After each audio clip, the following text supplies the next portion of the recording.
नमस्कार दोस्तों। First of ये हमारा नया चैनल है। पुराने वाला चैनल स्ट्राइक की वजह से या कुछ हमारे शुभचिंतकों की वजह से वो बंद हो चुका है। आज के बाद जो भी हमारी टीम के द्वारा एनालिसिस की जाएगी, जो भी हमारी टीम का व्यू होगा, वो इसी चैनल के ऊपर हम आज के बाद पोस्ट करेंगे।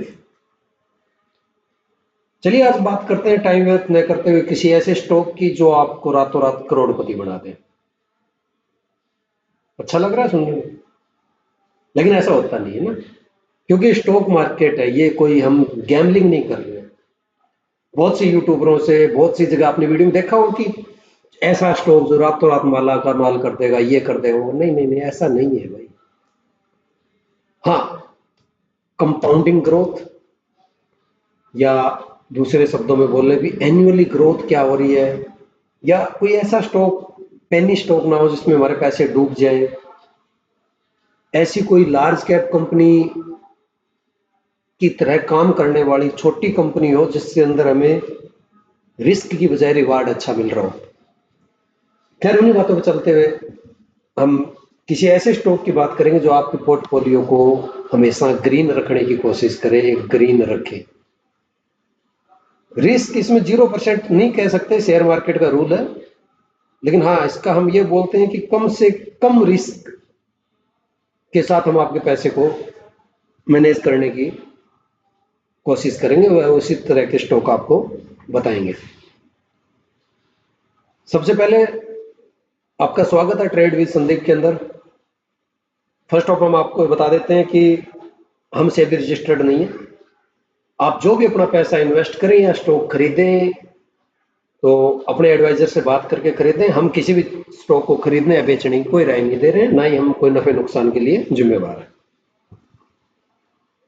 खैर, आज हम जिसकी बात कर रहे हैं वो आपको फ्लोटिंग लॉस दिखा सकता है, लेकिन लॉस नहीं होगा, इस चीज को हम श्योरिटी के साथ कह सकते हैं।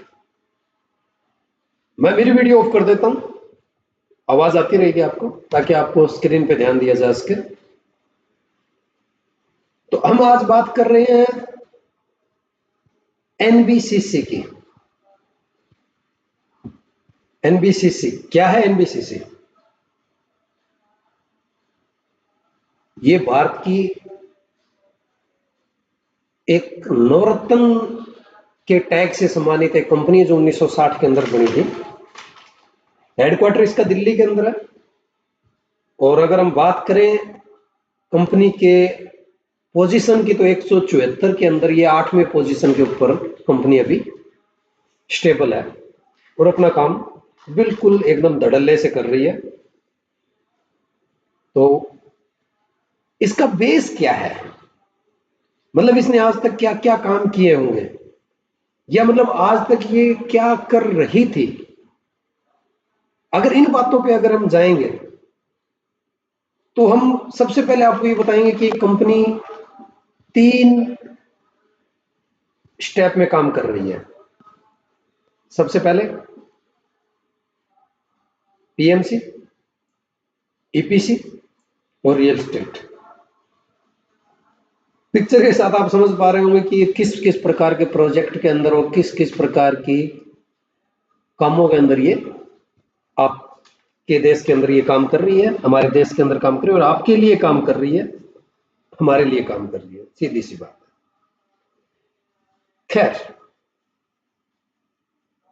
कंपनी ने कुछ, अगर हम बात करें कि कुछ ऐसे काम हो जिनको देख के हम फटाक से ये लगे कि अरे वाह यार, ये काम इस कंपनी ने किया है, कुछ ऐसा तो होना चाहिए।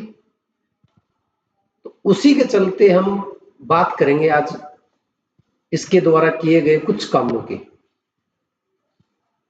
इसके अंदर कुछ कामों के अंदर अगर हम बात करें इसकी, तो ये देखिए, ये अभी गूगल से अपने ओपन किया एनबीसी से।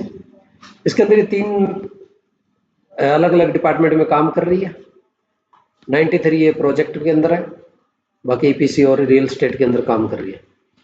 अब इसने काम क्या क्या किए आज तक के, सबसे बड़े बड़े काम क्या किए, जैसे कि मतलब हम ऐसा लगे कि अरे हाँ यार, ये पिन पॉइंट करे भी, चलो दैट्स गुड, इसने ये किया है। तो इसके कुछ कामों के अंदर बहुत सारे काम किए, जिसके अंदर कुछ कामों में से मैं आपको गिनाऊं, जैसे कि इन्होंने 235 मीटर का सबसे ऊंचा टीवी टावर बनाया था दिल्ली की, जो सबसे ऊंची कंस्ट्रक्शन जिसको बोलते हैं, उसके अंदर अगर हम बात करें तो इसका नाम आता है। और हमारे देश की 15 बड़ी कंपनियों, बड़ी स्ट्रक्चर के अंदर इसका नाम है। आप यहाँ देख रहे हैं मेरे कर्सर के ऊपर, आपको दिख भी रहा होगा।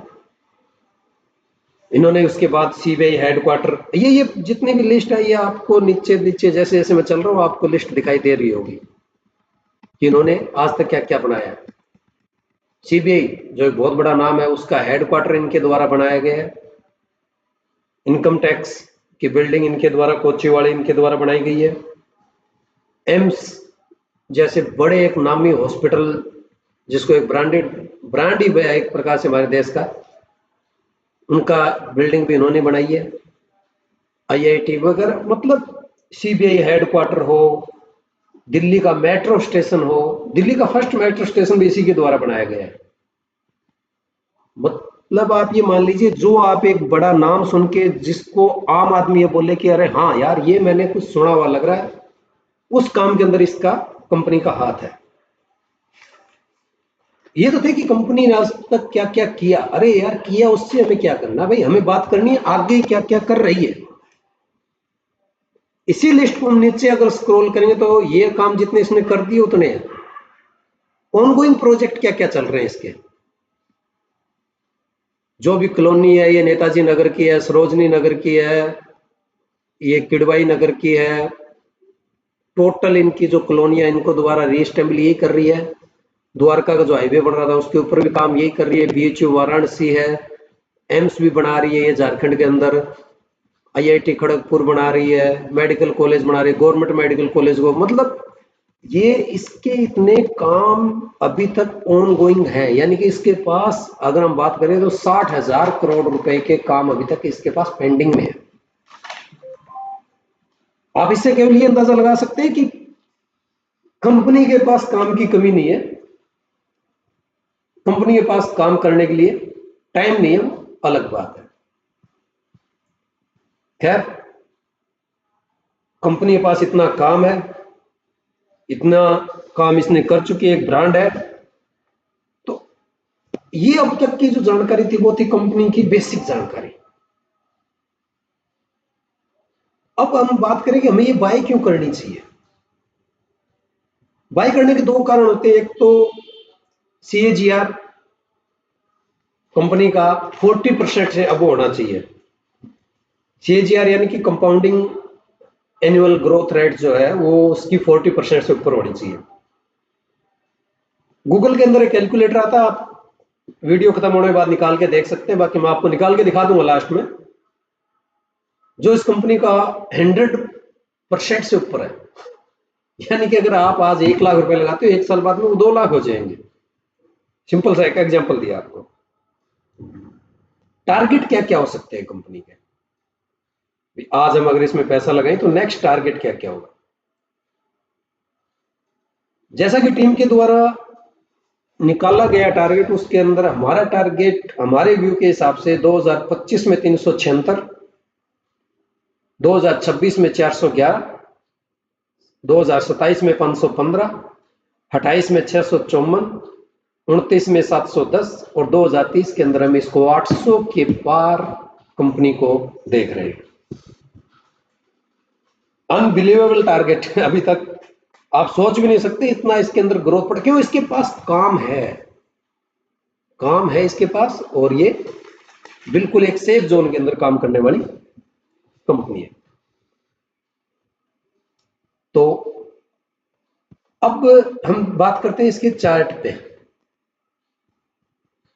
ठीक है। चार्ट पे बात करते हैं, एनबीसीसी का चार्ट मैं ये आपको लगा देता हूं, ठीक है।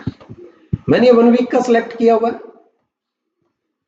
1 वीक का सिलेक्ट किया। आप इस चार्ट के अंदर देख रहे हैं कि यहां पे लगातार 3 वीक गिरावट होने के बाद में एक अच्छी खासी ग्रीन कैंडल, और उसी सपोर्ट का दोबारा रीटेस्ट किया गया। यानी हम अगर इसको सीधी सी भाषा में बोलें तो एक ट्रेड लाइन वीक की बन रही है, जो आपको यहाँ पे बड़ी आसानी से दिख रही है, बिल्कुल साफ साफ दिख रही है, ठीक है। अब क्या हुआ है, ये ट्रेड लाइन बनी है, इसने इसको टेस्ट किया, दोबारा इसके ऊपर अप हुई, इसको रीटेस्ट कर रही है और मार्केट आगे की तरफ तैयार है। ये थोड़ी सी आर्ट मेरी कमजोर है बचपन से, तो ये इस पे चली गई होगी, उस पे मत जाना। लेकिन टारगेट इसका अपसाइड, एक बहुत ही अच्छा पैटर्न बना के ये अपसाइड मूव करने की तैयारी में। रिजल्ट इसके ठीक ठाक आ रहे हैं।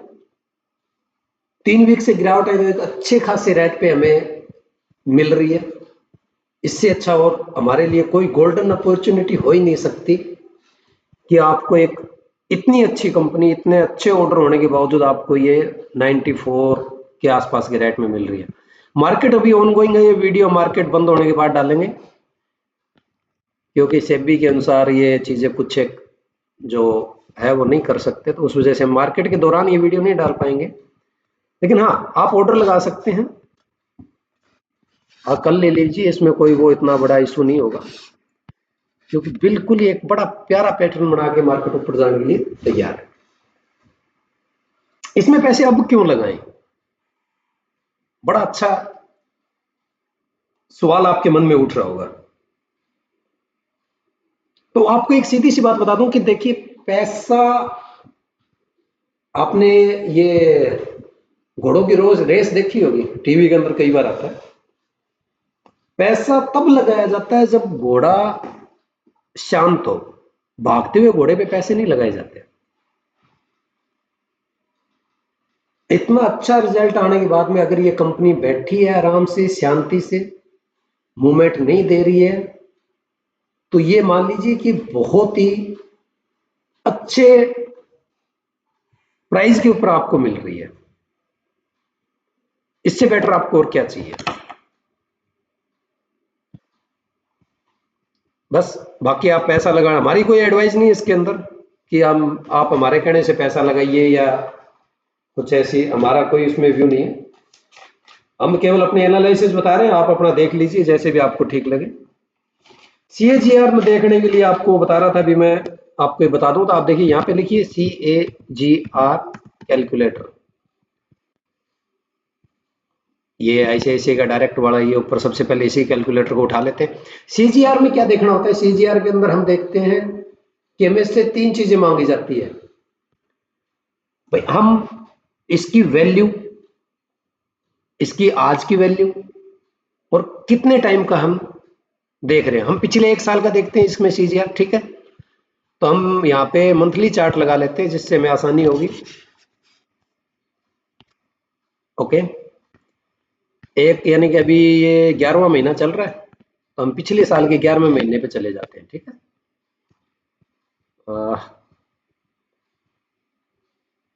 ये क्या चल रहा है अभी? नवंबर, ओके, नवंबर 23, ओके, 1 नवंबर 23, हम नवंबर में चले जाएं। प्राइस इसका आ गया 44, ओके राइट, 43.99 या 44 मान लेते हैं, और आज का प्राइस हो गया 94, ठीक है। 1 साल का हम टाइम पीरियड देख रहे हैं, तो हम यहाँ पे क्या लगाएंगे? हम यहाँ पे लगाएंगे 44,